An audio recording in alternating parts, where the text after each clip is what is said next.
Well, folks, welcome to one more edition of Politics and Random. Egberto Wills, your host. Thank you so kindly for being a part of the show. We are going to have a great show for you as usual, my friends. My friends, it's hot.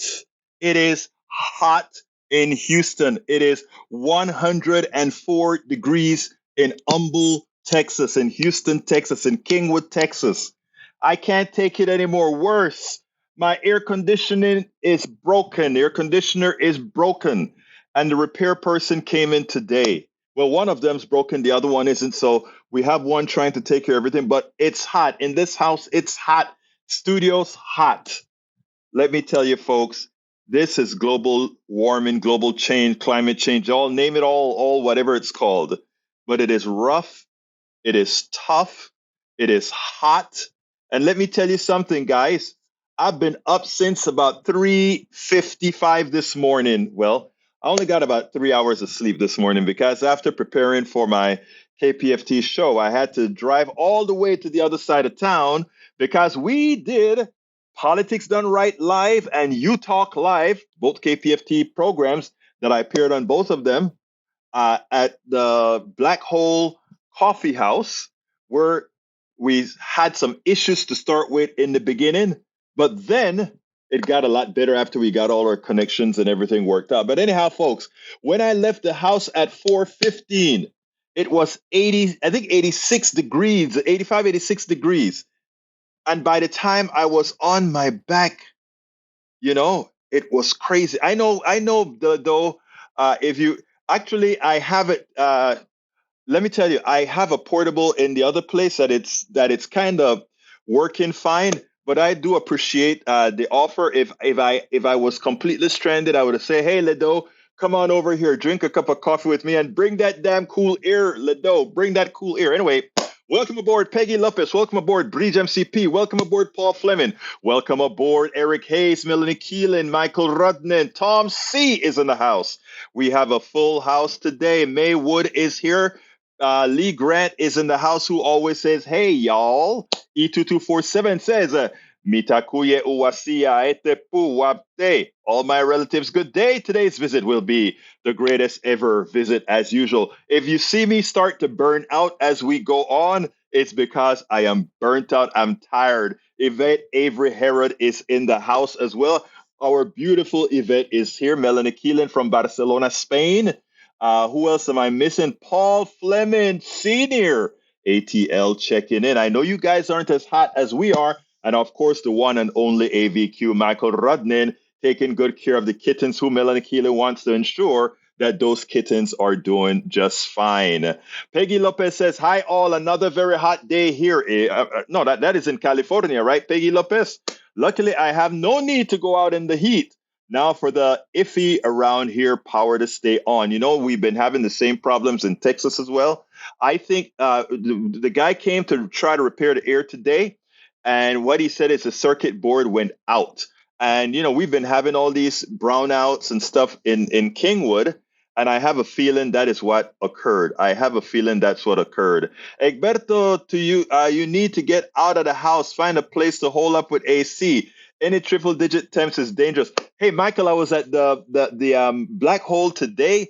Enjoyed it. Enjoyed camaraderizing with a whole lot of KPFT people and regular folks that were just coming into the coffee shop. I think sometime we need to, I need to do this. You know what we should do? We should go ahead and say we're going to have Politics Done Right at a coffee house. Get a coffee house to kind of, know that we're coming, and get all the people within like a 35, 40-mile radius to kind of converge in that coffee house and do a Politics Done Right live.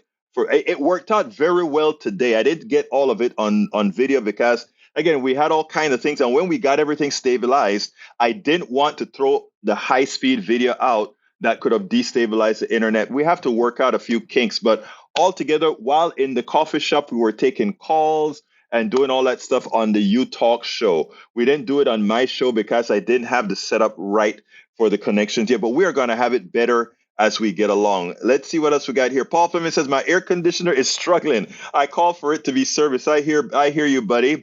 Have the shower in the bathtub. I tell you, that's a good idea. That's a good idea. Keelan says, "Egberto, the transmission was cut short this morning. Yes, I had to cut it because we kept on coming in and out. The next time we're going to do better. We promise to do better. Eric says to stay hydrated. I will, my brother.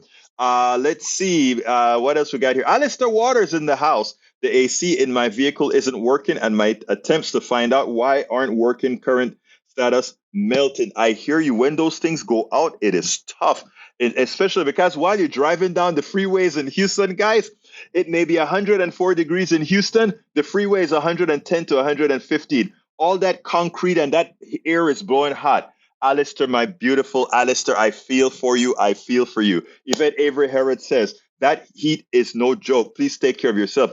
Yvette, I should be telling you that because you are out there on the road in the heat, Yvette.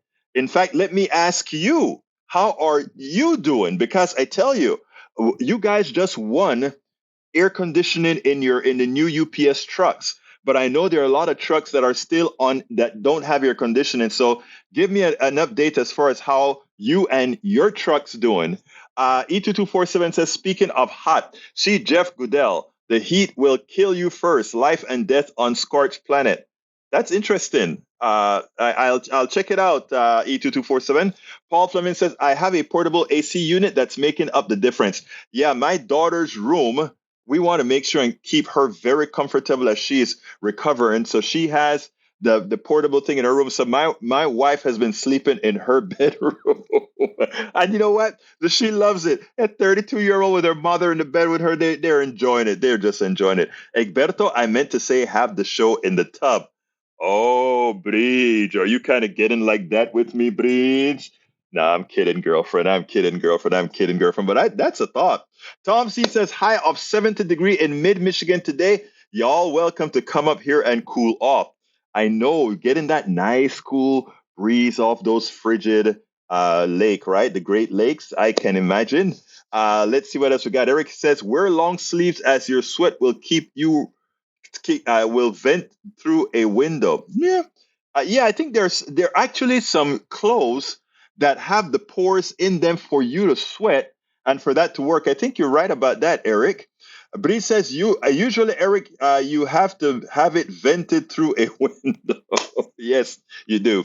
Michael Rane says, Egberto, only new UPS trucks have AC. Old trucks still running, open sides, no AC. Yvette says, on vacation this week in Miami at a conference, we all won't see AC in all trucks for 10 years. If the contract goes through as it is, it only covers about a third of the current fleet. Wow. Well, you know, that just kind of hit me, Yvette. That kind of hit me. I wish that, but you know what? Here's the deal. Let's be honest now, okay? If that AC thing only covers a third of the fleet, and they ensure that that third of the fleet exists in Texas, Georgia, Florida, and all the states that get very, very hot, and then keep the other trucks in the states like where brother Tom is, it doesn't get too hot there, then that's not a bad compromise, right? You're fighting with the corporations. You know that you have to give them something to get something. Maybe not bad. Did I get that right, or is the trucks or the trucks are not going to be distributed where the hottest temperatures are? If not, I wish that were a part of the contract that says we will move all the non-air conditioned trucks to the areas that don't really need the air conditioning, et cetera, et cetera, et cetera. Eric K says, I mean, the AC hasn't been in trucks, and would you rather have more money? Again, we shouldn't have to deal with health versus money, Eric. I have a piece that I'm doing here on the false the fallacy of rugged individualism and meritocracy. But that's not the first piece I'm going to do. The first piece I'm going to do, yes, last night. Let me first tell you the story. I knew that I had to get up at about 3:45 this morning because I had to head into town for the show at the coffee shop, and we had to set up and test things out, etc. And John, everybody know John Cutter here. He's one of our great supporters here on the show. He sent me a text as the show was going on, and he said, "Egberto, are you coming to the? You said you were coming to our meeting tonight. You still coming?" and I forgot to put the damn thing on my calendar. So I didn't like prepare a whole lot of things beforehand, etc., etc. So how do you tell the guy that you promise you're going to be at that place taping it? How do you tell him, man, I got to get up early in the morning. I can't make it, man. There's no way I was going to do that. So I immediately texted Cutter back, or John Cutter, and I said, hey, man, I'll be there. And last night I packed up and went out there and I taped his program. I taped the speaker that he had. And you would not imagine how happy I was to go out there, not only to tape the thing, because I met all those friends and people out there, the great Kingwood area Democrats, Humble area Democrats, a lot of Democrats, and a couple of Republicans were out there because they were running and they came out there, you know? So it was like, wow, the woman who was the guest speaker, I thought was outstanding, how she connected freeways, roads, with a lot of the ills in the country, redlining, all that good stuff. And I loved it so much, I kind of packaged it up just before the show today. And it's fairly long, but we can chat as you watch this program. But check it out; it's well worth the watch. Even as we chat in the chat, please listen to all the words that she has to say. She is a young woman, an ingenious woman. She just wrote a book. I'll have the book in the blog when I write the blog for it. But she was there to speak about it. Check this out. And then we'll take it on the other side. And again, while we're playing this, you can keep chatting in the room like I can stop you from doing that, right? Hell no, I couldn't do that. Anyway, check this out. Good evening. Good evening. I know y'all can do better than that. Good evening. All right, so while he gets my presentation up, so additional things about me. My day job is not listed because I would like to keep my job. So you can Google to figure that out on your own. But I am a proud member of the Democratic Party. I moved here in Washington, D.C., and I was a member of the executive committee for the D.C. D.C. Democratic State Committee. So very involved in D.C. politics. And then just by nature of living in the District of Columbia, everyone that gets voted on and gets sent to D.C. At some point, when you live in D.C., you have to deal with them. And so we dealt with them accordingly. And so I will say, too, 51st state D.C. But moving on, so I'm here tonight to talk about my book. So this came about before my job here in Houston, and it really is about inclusive transportation. And it's my manifesto for repairing divided communities. Even as I came here today, I had to get across a multi-lane highway, risking my life, just to make left turns to get here. If you wanted to walk, I was at the Starbucks, which as the crow flies is probably not even a quarter of a mile, and you can't walk it safely. As you look at many of our cities across the country, we don't have adequate sidewalks, and Houston may be, and this region may be an area that drives, but that's also what's killing us. Right now, traffic-related deaths is the #1 killer of children. And so if we thought if this was anything else, we would put all of our efforts to stop it, but yet children are dying every day, and we accept it. Every year we're at about 45,000 U.S. citizens are dying on our roadways. Texas has gone not even, 2 decades at this point without a death on one of our roadways. So I take it very seriously. It's a tough road, and a lot of it is created by my predecessors in the industry. So my book is out. It's on Island Press. At the end of my talk, so you got to listen to the whole thing. There is a discount code for you all. But next slide. So a little bit about me. So I'm not from Houston, but as they say, I got here as fast as I could. I am from New Jersey originally. Okay, Jersey in the house. So this is my town that I grew up in. It's a little itty-bitty suburban town. As Jason Aldean says, try that in a small town. It's a small town, but it was also a really great place to grow up. It was very child-friendly.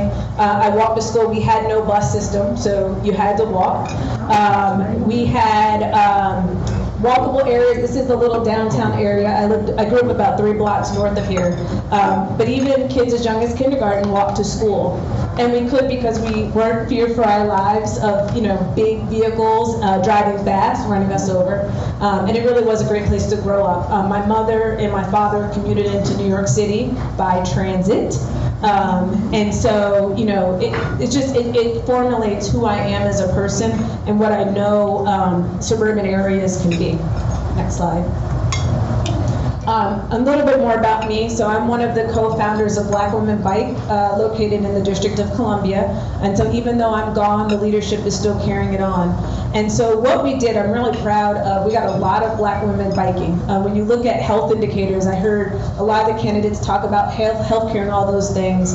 Unfortunately, Black people are at the top of everything that's bad. Hypertension, diabetes, and all of those things. And so even with Black Women Bike, it was just getting women on bikes for whatever it is, whether it's health, fitness, happiness, transportation. And interestingly enough, I was in my 30s when I started it. I was one of the youngest members. We actually attracted a lot of young retirees who then went on to become licensed cycling instructors and got more retirees. And so even right now, as the organization is over 2,000 people, still strong in the District of Columbia, many of the women are in their late 50s, early 60s, even some in their 70s. And so biking has given them freedom. As they age, it is gentler on the body than walking sometimes. And they're using it as a form of transportation. When you're on fixed income, these gas prices, they keep fluctuating. They're going up, they're going down. But when you're on a fixed income, it gave them another avenue, another option. And it doesn't mean that they had to bike all the time, but it gave them different options and really became advocates for better bike infrastructure so people can feel safe biking around their communities. Next slide. This is me as a child, so I just love this picture. I think I was a cute kid. Thank you. And so I couldn't touch my toes then, but I can now. I am a certified yoga instructor, and I think sometimes people think about yoga as the movement, but it really is an embodied life. I also identify as a Christian, and I am a believer in loving everyone. And so one of the things and one of the principles that really stuck with me through yoga was it's called ahimsa, which means non-harming. And so everything that I do, I try to take it from a lens of not harming people. And even as I write about my book, and I'll talk a little bit about what I call the silently suffering, I try to think about them every time I have to make decisions, sometimes hard decisions, but I think it is very important to make sure that we're not continuing to harm people who are constantly harmed over and over again. So next slide. So this is just to give you a teaser from my book, so you had to go buy it. And I just wanted to talk through it. So today I'm going to focus on 2 chapters, which I think will resonate with this particular group. But the foreword is by Tamika L. Butler. She goes by she and they, but a very, very, very good friend out of the LA area. And so she wrote my foreword and talked about, at the time that I wrote my book, I started before the pandemic. But the pandemic exposed a lot of things. I think a lot of us have changed our lifestyle as a result of the pandemic. As we all sat there for 8 minutes and 49 seconds watching a man take his last breath while calling for his mama. We talk about moms against Greg Abbott, being a mom and someone calling for his mom. And I know that every mom out there had to feel a certain sense of pain. And so Tamika talks about that and why the time is now to have these conversations about inclusivity around transportation. In my preface, I talked a little bit about what it was like to just be an author and the process of pouring yourself into a book that then makes it open for critique, good, bad, and otherwise, and not knowing if you're good enough, not knowing if you qualify as the expert, and then you question, do I have enough credentials to be the voice of this particular topic? And I did, because I wrote the book. 2 is just the introduction.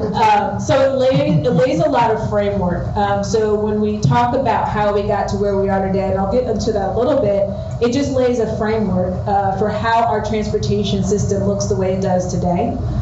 Chapter 1 is transportation is personal, so I'll give you a little teaser on that one in a second. Chapter 2, equity is more than a baseball graphic. Has anyone here seen the baseball graphic where it's equity, equality is everyone gets the same, and equity is everyone, and they're trying to look at a baseball game, and it's like a Kansas City Royals game, and it's like, first of all, who's trying to watch this game? Right? But, I think the challenge is when we say everyone gets what they need, and the reality is there isn't enough time, there isn't enough resources to give everyone what they need, and that's where we really need to uplift the communities that need it the most. And also, too, there shouldn't be millionaires, but that's a whole side point. For chapter 3 is should there be a war on cars? I am not anti-car, but I will say that someone talked about science earlier. When we talked about science. So the science is the impacts of transportation are felt. It is the #1 contributor to our poor air quality. I talked about traffic-related deaths and fatalities. It is linked to the obesity epidemic and all the other health issues around it. So it's not to say that I'm against cars, but it is a conversation to be had. And as our vehicles get bigger, unfortunately, more people are going to die. There was a graphic that at 20 miles per hour, if you are struck, about 90% of people will survive. At 30 miles an hour, it drops instantly, that most people won't survive. But now with these bigger vehicles, we're even seeing, even at 20 miles an hour, that survival rate is starting to go down. And there's a lot of research out there. Dangerous by Design is one, if you really want to just get into the weeds, Dangerous by Design by the Coalition for Complete Streets, which is all data, it's all facts, no alternate facts, just the facts about where people are dying across the country. And this region is ranked, I think it was 16th, I believe, in the nation for pedestrian deaths. Number 4 is power, influence, and the complexity of people. So I'm going to give you a little bit more on that one.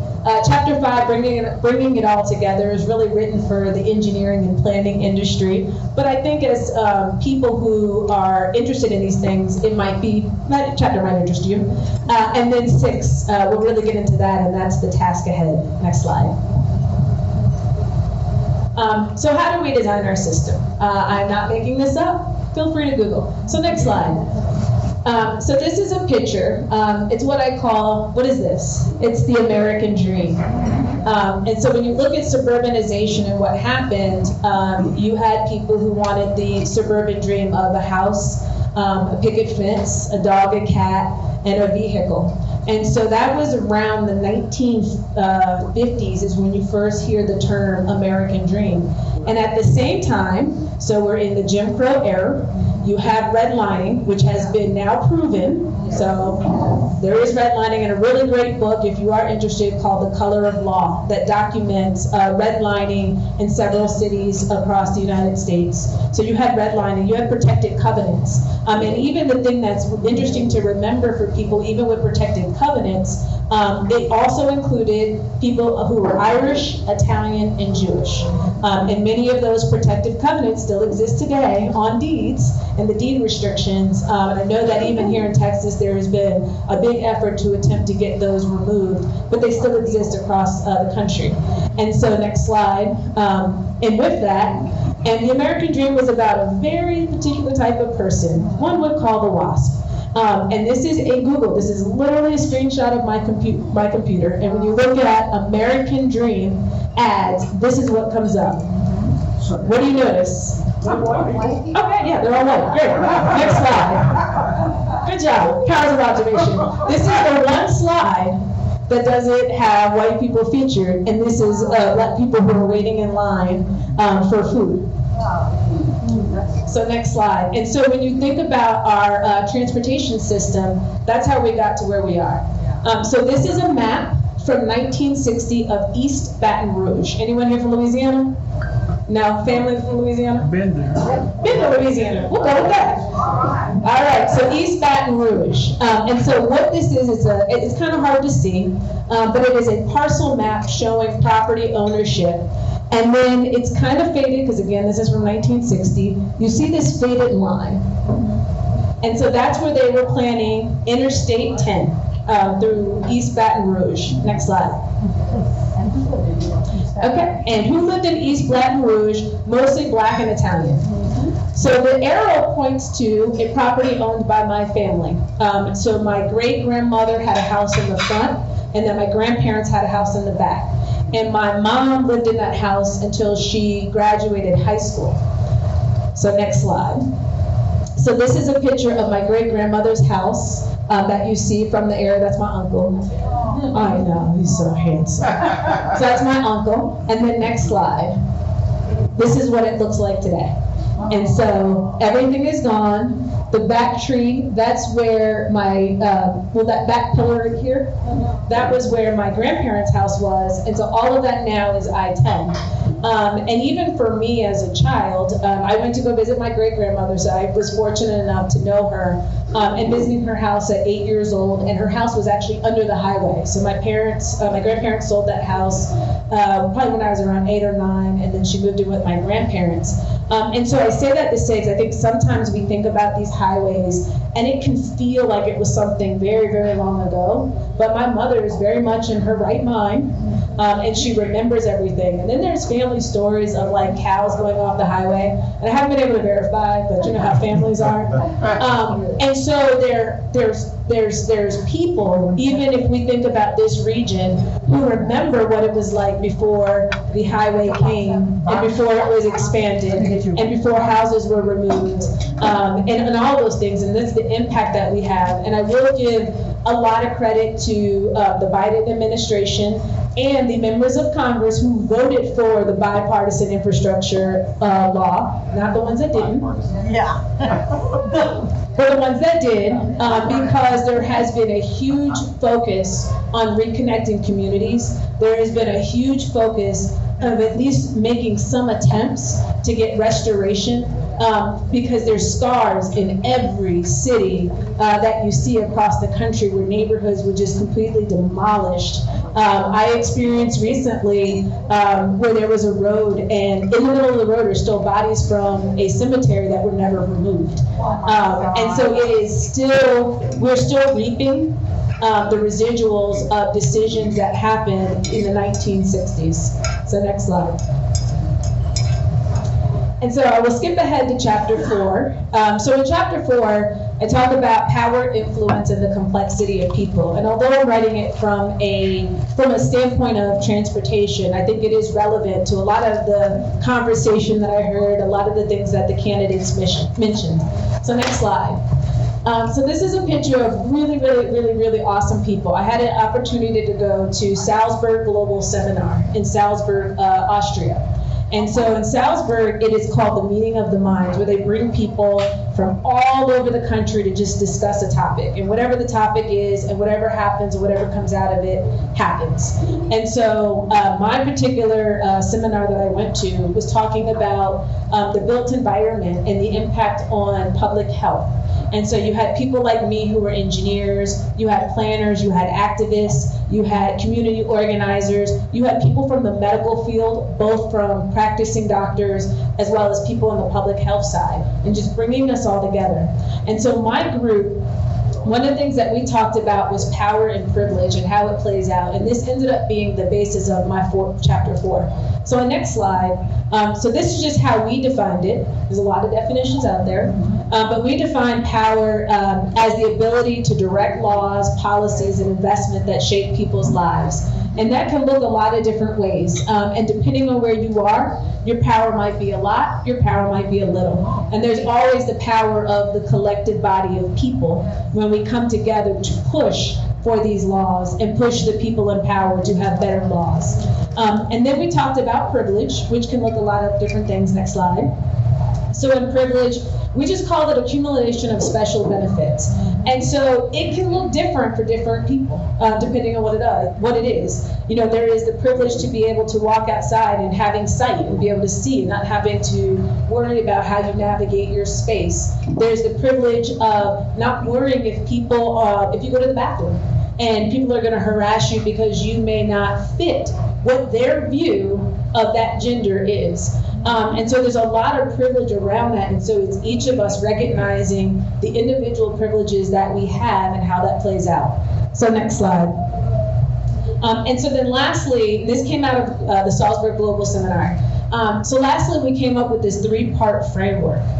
So number one, we moved away from this idea of safe spaces, right? Because the thing about safe spaces means I get to stay comfortable regardless of who I am. And we moved into a thing called brave spaces. And that was allowing people the opportunity to make a mistake.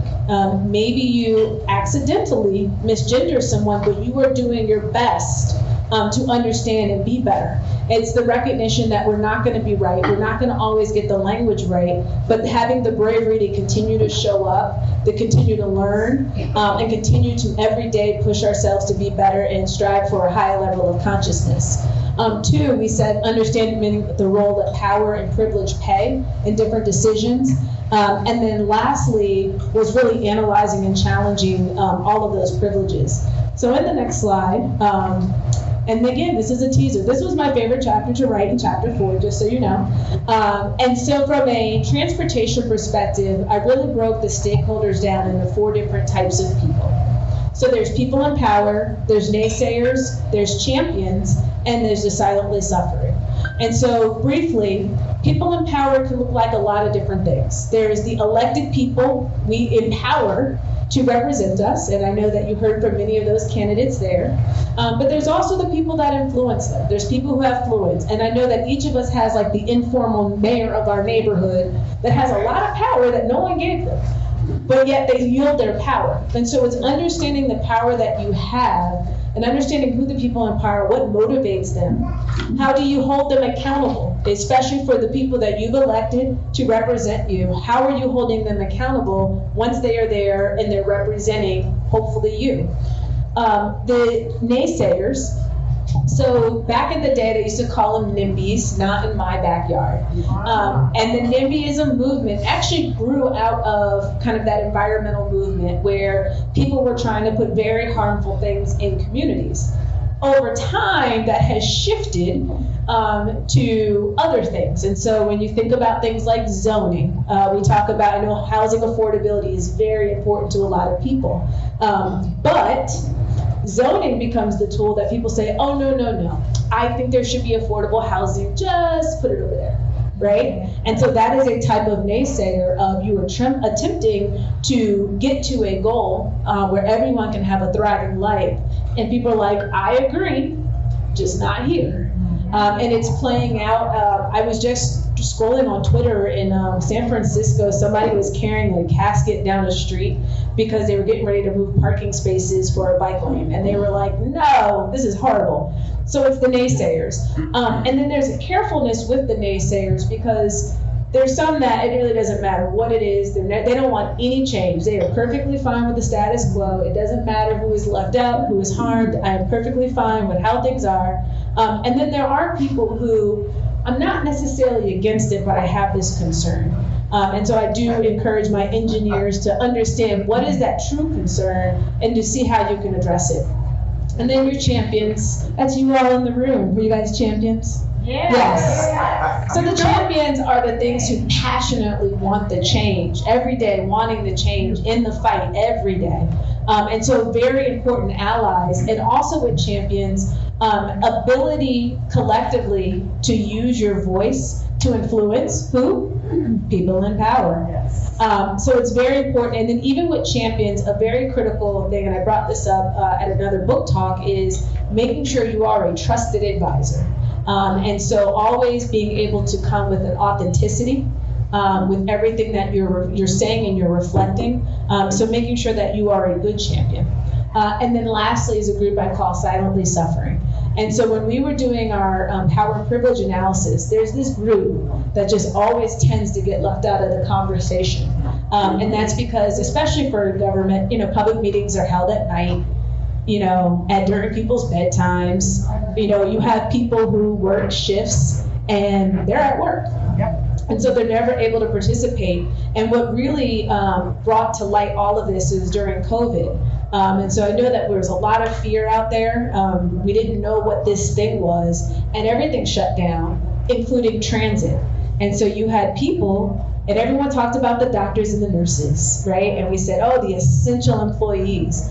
But no one talked about the cleaning staff, the janitors, security, the orderlies, and all of that, the people who support the doctors and nurses. They were left out of the conversation, and oftentimes they were left without a way to get to and from work.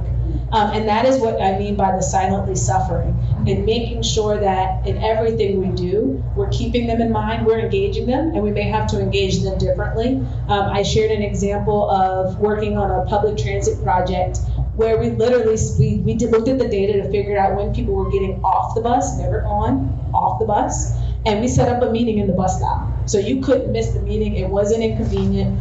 We set up surveys.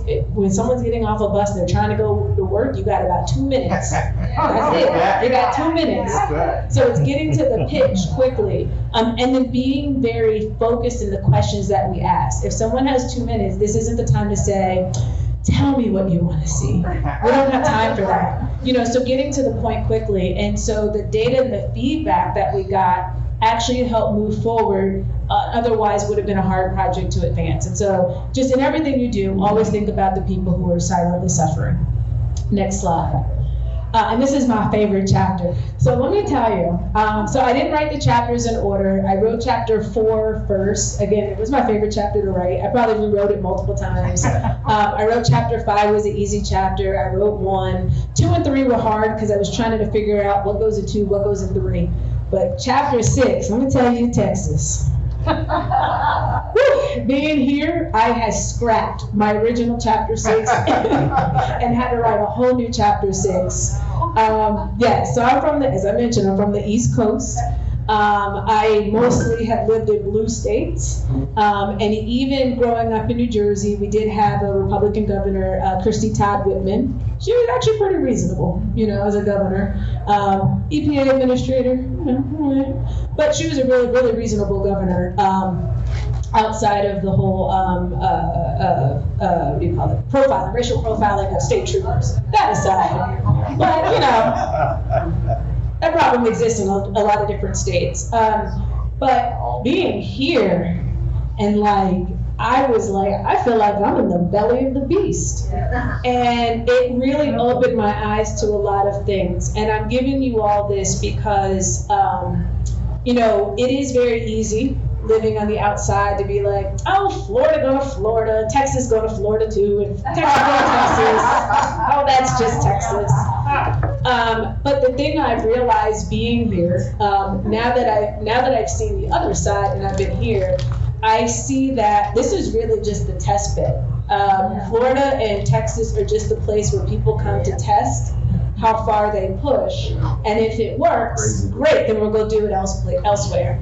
And so I have been ringing the alarm to the people in the advocacy community of we can't write off what's happening. Everyone needs, this is all hands on deck, if you will. And so chapter 6, I completely rewrote the whole thing. Next slide. And so I'm not going to go through everything, but chapter 6 was really the call to action. And so with that is I put out a lot of different thoughts and then put out some ideas for reflection. And so initially, so some of this is relevant to engineering. So moving quicker, as I mentioned, people are dying every day. And the problem is transportation is slow, just on how the funding is. We do long range plans, so we're looking 20 years out. We come to engage you, and then we're like, thank you for your engagement. We'll be back in 10 years to build, right? Meanwhile, people are dying today. And again, real kudos to the Biden administration and the bipartisan infrastructure law, giving funding to local areas so that they can move quicker. But even that's not enough. And so I give little tips for the transportation industry. Directing a vision. Which again is more relevant to transportation. But the real key things, the last 4. So enabling a bold vision. I know that many of the candidates came here to talk about their vision, but we really need to make sure that we are enabling them to enact that bold vision. Because what happens is, they say Mike Tyson says everyone has a plan till you get punched in the fight, right? And so it is not enough to just elect our people, but to continue to enable them to do their job, to do great things, and keep showing up for them even as they're in the fight.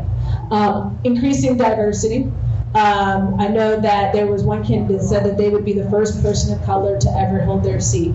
I do think it is important to increase diversity, even as the attacks come and this idea of meritocracy. And the reality is the smartest person isn't always the best person.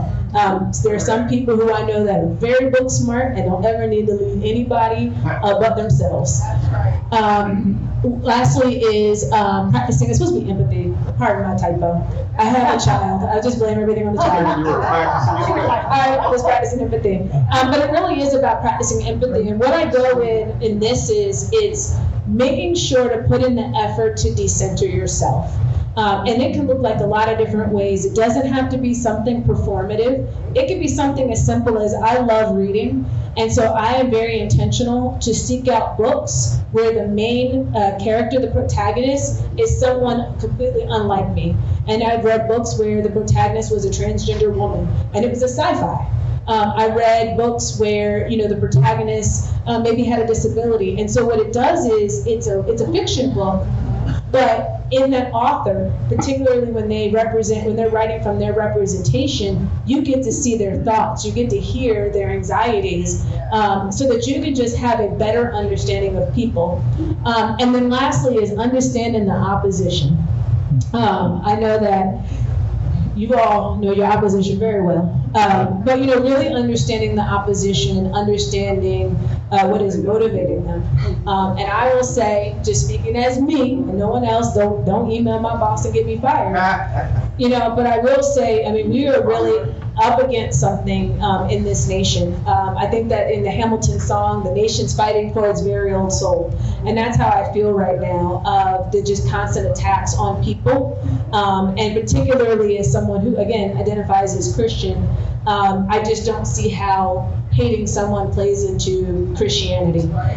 So just know your opposition, know what motivates them, and be prepared. And so lastly, I had to add this slide in because I did an interview, and so someone was like, so if we practice empathy, that means that we need to take the time to understand how white supremacy. I was like, no. And that's when I had to pull up this James Baldwin quote. Because I don't need to understand that. Because if if we can't agree that I'm a human, there's nothing for us to agree on from there. So I just wanted to end with that. And so thank you so much for your time today. Last week, we were talking about issues, and I said rugged individualism is only for those who have, one, made it, however they made it, those who are privileged, or those who were inherited their stuff. And I gave some other options. And when I did a short, I broke all of that down into 58 seconds. And I did the video for the shorts on YouTube. That is one of the ways that we bring people into the subject that we're talking about. It's a way of bringing more people in to see the story. You kind of grab them by that and come in. But what surprised me the most is some of the messages that I got. Some of the messages is like, "Oh, shut up! You just want to live off of somebody," or "Shut up! You want to do." And by the way, the attacks came from all directions, but the attack that most hurt, I don't want to say hurt because I'm not hurt by the attacks, but most surprised me was a guy who said, and I wish I had pulled it up here, but he said something to the effect, "Go get a job. You should, anybody who wants to make it can just lift themselves up by their bootstrap." And then he admonished me. He said, "As a black man, I am telling you, I am ashamed. You, as a black man, is coming out here and telling in effect, keeping our community in the dire straits that it is with what I said." And I started to think, for somebody, a BIPOC, a black person, Latino, whatever, in the way society is right now, to attack me as some, the stereotype he himself has on people who he says look like him, because he says he's speaking to me, black men to black men, is in effect what he was saying, right? And I started to think, and I'm like, a cancer is real. Earlier in other subjects, you've heard me talk about the not Munchausen syndrome, the Stockholm syndrome. I sat down and that one hit, because I'm saying, let me see, am I coming across wrong or not? Because what he was saying, in effect, is, I made it. You go get yours, and stop telling folks that they can't, which is so far from the thing. First of all, my commentary was not racial at all. The commentary that I give applies to absolutely everybody. Absolutely everybody, right? But secondly, he was under the impression that somehow what the black and other BIPOC communities are going through are self-inflicted. And it's easy to jump to that conclusion, lift yourself, like the brother David who just called and talked about lifting oneself up by the bootstraps. It's easy for us to buy into the narrative that all these problems are self-made. And it was easy for me earlier in life, working hard, and I gave you guys a story about working hard, other people working hard, and seeing a beggar on the street. So anyway, all of this, attacks from the right, attacks from what I probably this was probably a black dude on the right as well, who lift himself up by the straps, etc., etc., etc. And this is what I wanted to say, right? Rugged individualism is a farce. I need every single one of you who are listening to me right now, whether you're in your car driving to work, whether you're taking care of a kid, whatever it is that you are doing right now, I can tell you with a straight-faced and honest, what I've learned, what I've taught myself, is that all of us form a society and we all need each other, right? I used to believe in this rugged individualism thing. I formed several. What this guy didn't know about me was I wasn't speaking for myself. I formed several companies. I've worked for all the big shots here. I've done all these kinds of things, right? And this is not about self. This is really honestly not about self. But immediately he thinks, because I'm talking about the aggregate, the folks in general, that somehow he reflects it on me based on the stereotype in America and other places that made about people who look like me, or people who are otherwise, my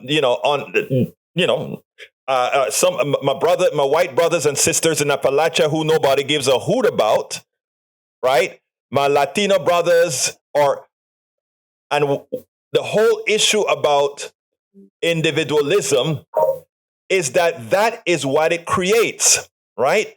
It creates the false belief that somehow, if you do things right, it is an absolute or near certainty that things are going to work out for you financially and otherwise.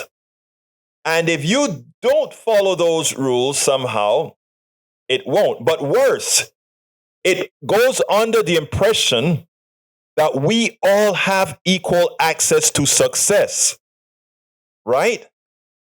And the whole issue that I'm trying to put across with that rugged individualism doesn't exist is based as well on a chapter that I wrote in one of my books called "We Never Ever Lived in a Meritocracy." In other words, we never lived in a society that says, if you work hard enough, or you work hard as you can on a particular craft, that you are going to somehow succeed on that craft.